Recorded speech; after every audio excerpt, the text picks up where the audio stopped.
সাউন্ডটা শুনেছেন নিশ্চয়ই।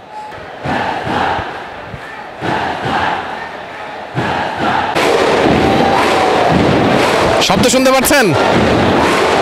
ঠিক এই ভাইবটাই কাজ করছে এখন ঢাকা জাতীয় স্টেডিয়ামে। হামজা, শামিদ সোমরা গ্যালারির সেই সাউন্ড আমরা আপনাদেরকে শোনাচ্ছিলাম। দর্শকদের যে উন্মাদনা, এটা আসলে সাররিয়াল এক্সপেরিয়েন্স। মানে কিছু কিছু এক্সপেরিয়েন্স তো থাকে, আপনি নিজ চোখে না দেখলে ওই এক্সপেরিয়েন্সটা আসলে বুঝতে পারবেন না। এই জায়গায় আসলে দর্শক যে ঢোকার ব্যবস্থাপনা, সেটাতে আসলে অনেক ত্রুটি আছে। কারণ 30,000 মতো দর্শক এখানে ভেতরে প্রবেশ করতে পারেন, সেই অ্যাবিলিটি এই মানে স্টেডিয়ামের গ্যালারির আছে, কিন্তু যে প্রবেশ পথগুলো সেগুলো আসলে তেমন বড় বা প্রসারিত না, বেশ সংকুচিত। এবং যে কারণে বেলা 3টা থেকে দর্শকদের জন্য সময় বেঁধে দেওয়া হয়েছিল। মানে আপনি 5 ঘন্টা আগে থেকেই মাঠে আসতে পারবেন, কিন্তু সেটা দর্শকদের জন্য খুব একটা কাজে লেগেছে বলে আসলে মনে হয় না। আমার ঠিক সামনে মানে ক্যামেরা পার্সন যিনি আছেন তার ঠিক পেছনে হাজার হাজার মানুষ, এবং তাদের নিয়ন্ত্রণ করতে, মানে এটা শুধু স্টেডিয়ামের এরিয়ার মধ্যে যারা প্রবেশ করেছেন তাদের চিত্র দেখাচ্ছি, এবং তাদের নিয়ন্ত্রণ করতে পুলিশ হিমশিম খাচ্ছে এবং অসংখ্য পুলিশ তারা সেখানে দাঁড়িয়ে গেছেন। এবং আমরা আসলে ঠিক একটু নিরাপদে দাঁড়িয়েই আপনাদেরকে পুরো পরিস্থিতি দেখানোর চেষ্টা করছি। মূলত আসলে বাংলাদেশের ম্যাচ মানেই বড় কিছু, এবং ফুটবল তো আসলে এখন একটা অন্য উত্তেজনায় চলে গেছে। ফুটবল এখন একটা ভালোবাসার জায়গায় চলে গেছে।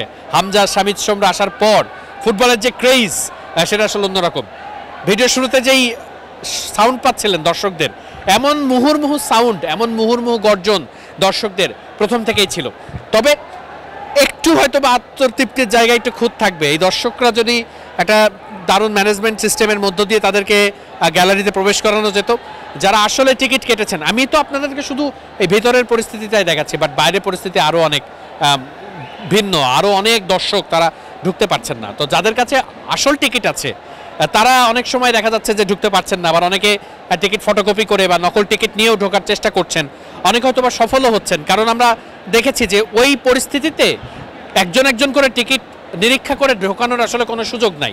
তো আলটিমেটলি অনেক দর্শকই আছেন যারা টিকিট না কেটেই হয়তো বা ঢোকার সুযোগটা পেয়ে যাচ্ছেন, এবং সেটা যারা মূল টিকিটধারী তাদেরকে কিন্তু ভেতরে প্রবেশ করতে বাধা দিচ্ছে। তাই একটা টিকিট কাটতে কিন্তু অনেক কষ্ট হয়, দর্শকরা অনেক কষ্ট করে একটা টিকিট কাটেন, অনেক ধৈর্য নিয়ে।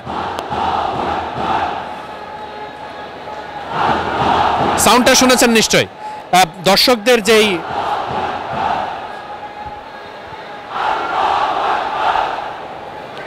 সেই সাউন্ড আমরা দেখছিলাম। খুব দারুণ উপভোগ্য একটা সময় যাচ্ছে।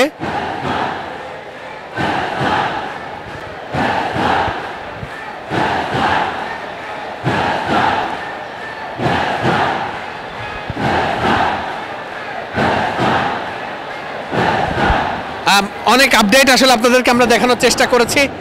আপাতত এই পর্যন্তই আমাদের আপডেট ছিল। জাতীয় স্টেডিয়াম ঢাকায় এই মুহূর্ত আসলে ফুটবল জ্বরে কাঁপছে, সেই জ্বরেই হয়তো আমরা ঘামছি। আমাদের সাথে থাকুন, আমরা আরও আপডেট আপনাদেরকে জানানোর চেষ্টা করব। মিডফিল্ডের পর্দায় চোখ রাখুন।